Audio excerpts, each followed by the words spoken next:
Good afternoon, team. Captain Matt Frauenzimer here with this edition of Ask the Captain. Today we have a couple questions that we'll answer on behalf of the command, and similar to last time, you guys get to ask me the questions and put me on the hot seat to answer those questions. So without any further ado, let's get to our first question. Hello, sir.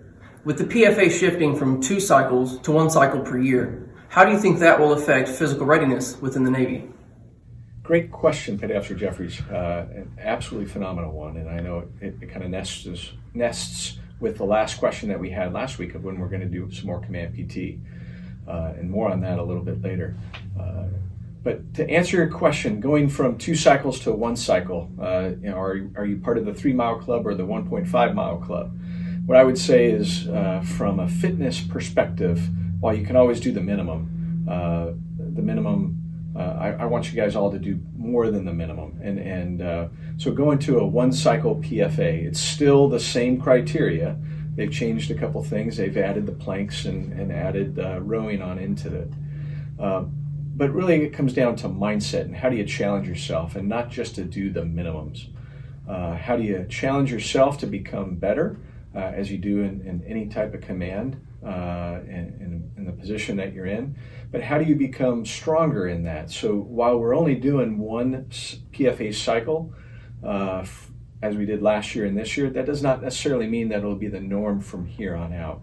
So what I would ask you to do is to challenge yourself and not just have that New Year's resolution that lasts about 30 days, and once February hits, it goes wherever white goes when the snow melts, but that you challenge yourself, and that PFA is really set up to develop those good fitness habits. Besides, getting out there and exercising is a great way to work off stress, and God knows we've had a stressful last couple 2 years here dealing with COVID and amongst other things.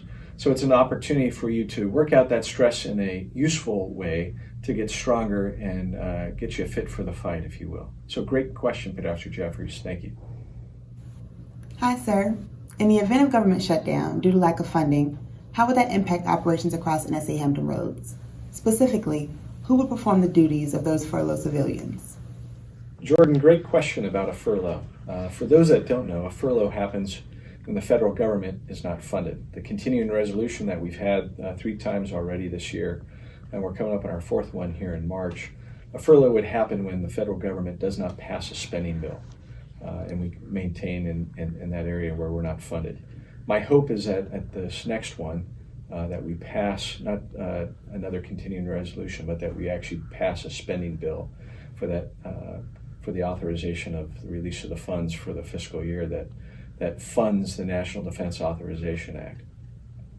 Great question on who takes over those jobs, and my hope is that each department has that contingency plan of what happens when when a furlough occurs.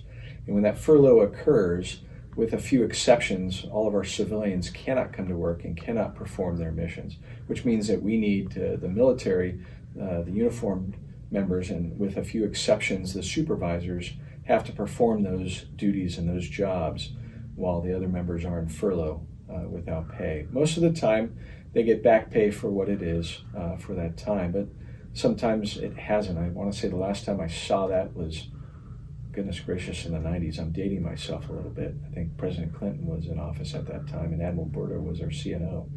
So it's been a long time since we had that happen. But what I would say is our other civilians that are accepted and our service members, our uniformed service members, stand in the gap to do that job when a furlough occurs. But great question, Jordan.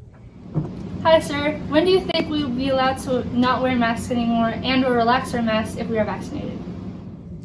MA3, great question about masks.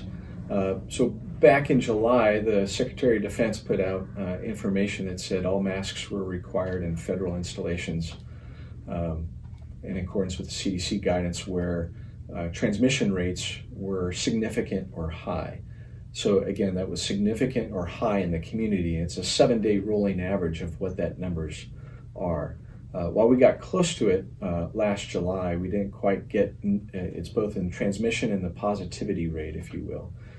So we're tight on that, on where we are in the community for us to do that. However, I would tell you that we have gone to the regional commander to make that case to, hey, how do we drop the masks in our building, especially with how much we are vaccinated as a force now. On that point, I appreciate everyone that has gotten vaccinated and has got their booster shots.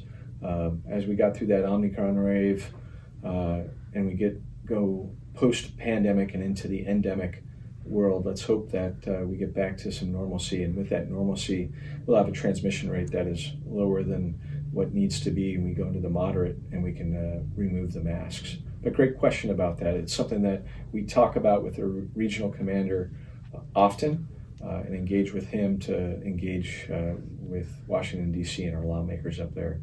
But until the time that the Office of Secretary of Defense changes their guidance, we're beholden to what the CDC guidelines are here in the local area. But great question, ME3.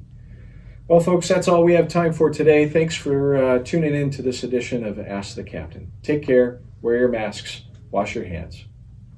Captain out.